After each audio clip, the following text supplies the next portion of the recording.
Načelnik općine Ilijaš, Nusret Mašić, je još jedan put izrazio svoju bezrezervnu podršku koledžu.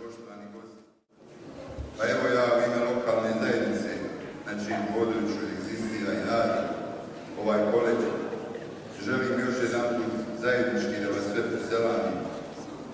Naravno, prije svega želim da čestitam našim maturantima, također njihovim profesorima. Oni su završili školovanje u ovoj instituciji uz želju i očekivanje, naravno da će bar jedna ogromna većina nastaviti školovanje. Jer su ovo mladi ljudi, u njima je budućnost, prema tome vidite da je borba za ovu državu još u toku i treba će nam itekako.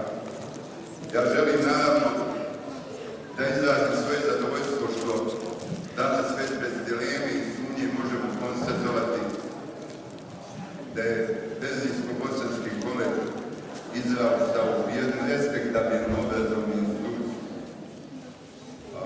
Temeljim to naravno na interesu prije svega roditelja i djece da pohađaju ovu školu i evo kao smo i čuli i vidjeli brojnim već uspjesima na takmičenjima, a posebno naglašavam kako u stručnim predmetima, isto tako u van nastavnim aktivnostima, što je jako bitno.